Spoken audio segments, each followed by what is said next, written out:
It's a gorgeous day, as you can see. I just got dropped off here. Alright, I made it. Wow, take a look at this. Let's see what they have.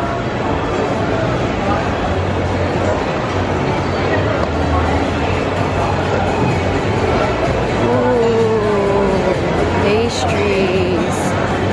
That looks amazing. I'm gonna have to stop by here for something.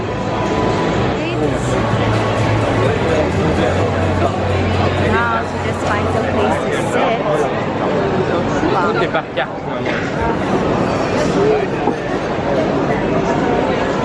It looks amazing.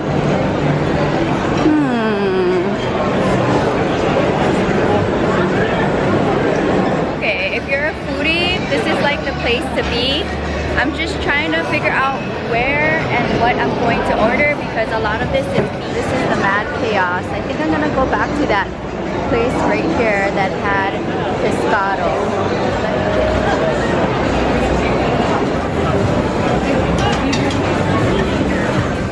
So I found a seat. You have to really be like proactive when it comes to like seating in here because there's tons of people. I ordered from this spot here and I think it's one of the few places that has seafood. As I see like walking around, there's a lot of meat here. So we're just going to wait for this and then I think I'm going to try to get some dessert and you have a timer. The problem is that when you're here by yourself, I don't know how I'm going to do this, where I'm going to try to save my seat when I go and get my food, and hopefully when I come back, nobody takes my seat. Right, here we are. First impression. I don't know if this is going to be a good option for you to try when you come to Lisbon and you are a pescatarian, but I got the cod. I was trying to like get sardines, but maybe I'll try to get that in a different restaurant or area. But we're here at the famous Time Out Market. It's very hot in here, tons of people, very busy. I feel like they really like cater to tourists. I don't know how much locals eat here, but let's do a first impression. I don't have a lot of time into the walking tour, and I feel like catching an Uber here takes forever. So here we go.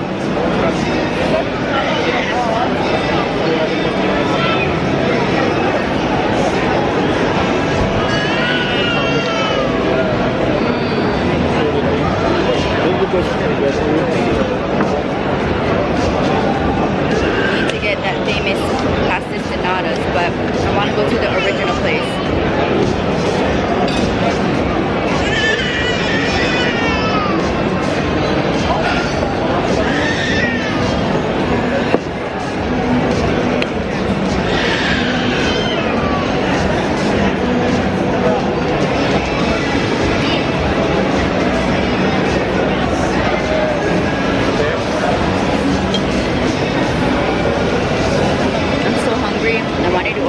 Dish, but there's so many places to eat. I'm gonna try to get dessert after this, so I'm gonna enjoy here. I'm literally in the center of this market. Take a look. I can't believe I'm here. I ate it all. I do have to say it was a little too salty for my taste.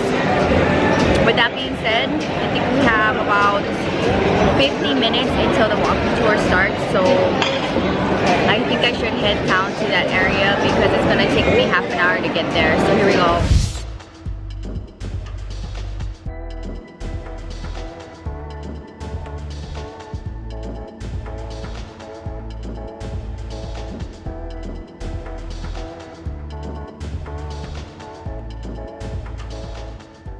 In the area of where I'm gonna meet for the walking tour, but take a look at this.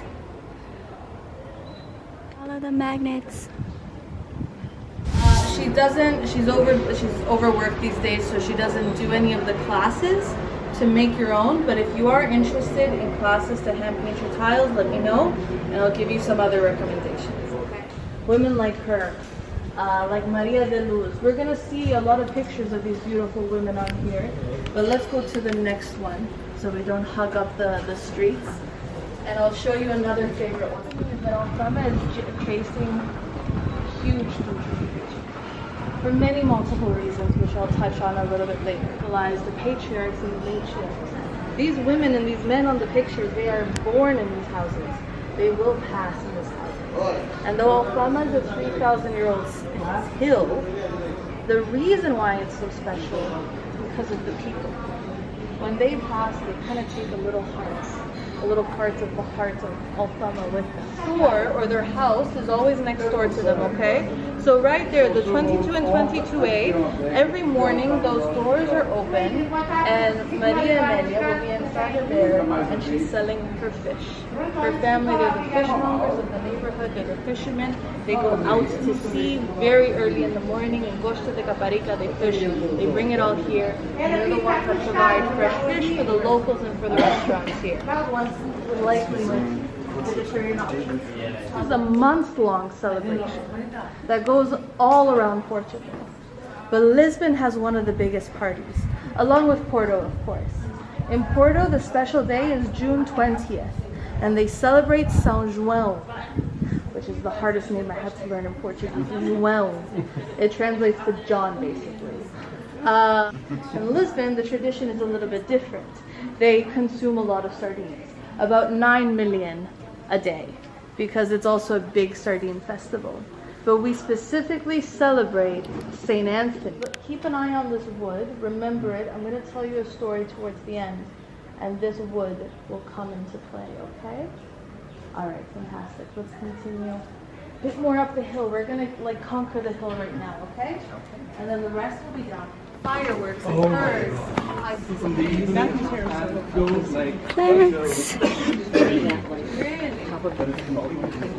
Oh boy.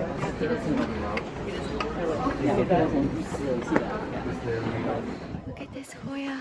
So pretty. I'm the one that's because St. Anthony is just always coming through. I think that's cool. This isn't the invention of the Moors as well, not the breeze. The way that the roads are created, this winding up a hill, it allows for the breeze, for the air to flow through the city, keeping it cool, creating a lot of shade. This area never floods, which was really heartbreaking. And now they've protected it. Thankfully, this is brand new. This is one of our most favorite street arts pictures, because it shows all 3,000 years of the history of Lisbon in this perfect little comic strip. So I'll be telling you a bit more about each of these stories, but let's just run them through.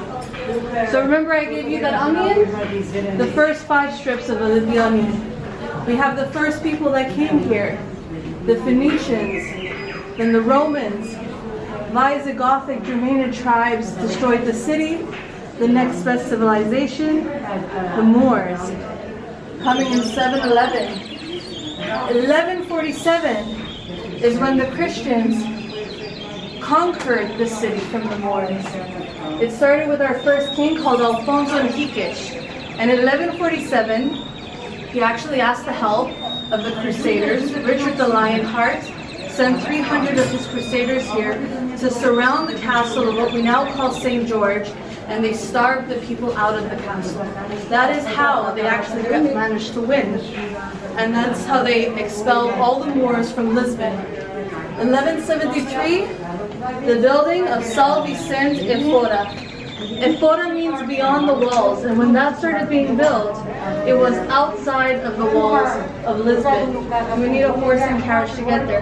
Did anyone go there this morning to see what was happening? Flea markets. The oldest flea market in the world, one in the world. It started in around the 1200s. It started in the castle. It got so big, they had to move it outside. Every Tuesday, every Saturday, the flea market takes place behind St. Vincent. So here we have St. Vincent, patron saint of Portugal. Dinis and Ferdinand are the 2 kings that fortified all the walls of the cities of Portugal, make them stronger.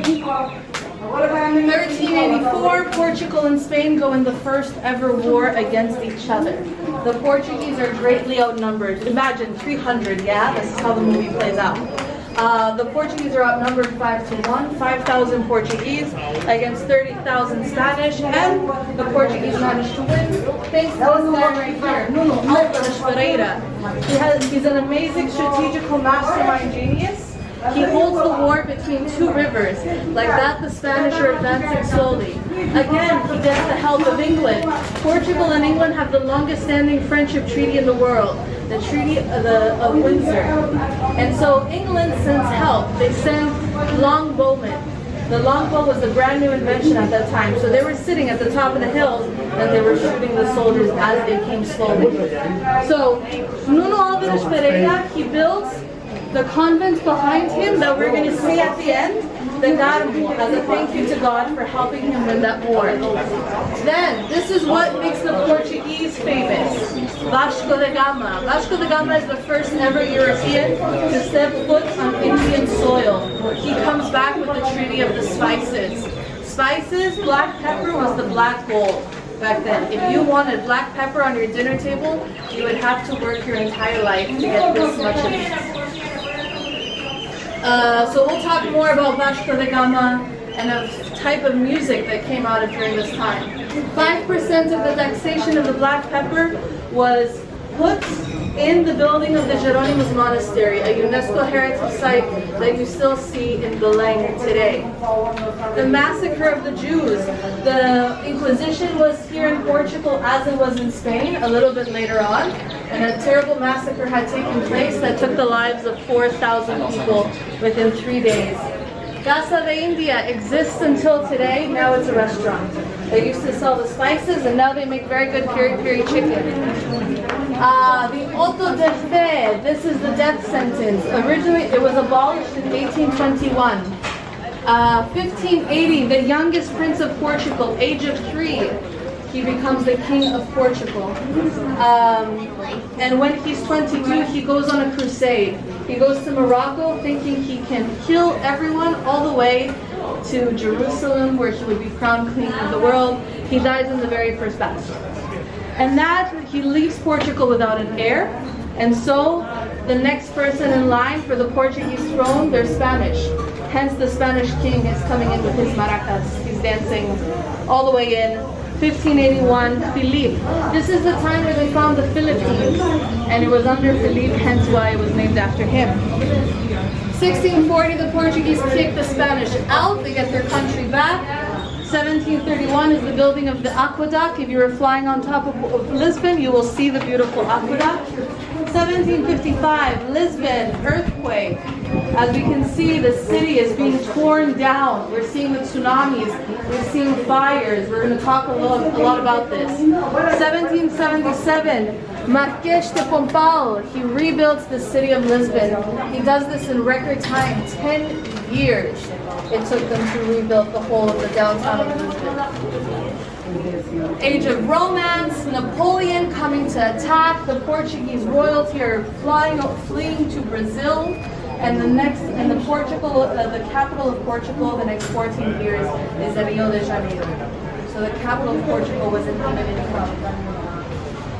Esta de Queiroz, one of my favorite Portuguese authors, also very romantic, studied in England, has a very beautiful, simple way of writing.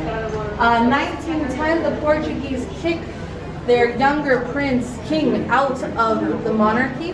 He is exiled to England, and the Portuguese try out democracy, which they fail miserably. It ends up in a dictatorship that we'll talk about, and more specifically, the end of the dictatorship in 1974. That's my favorite story. I'm keeping that to the end.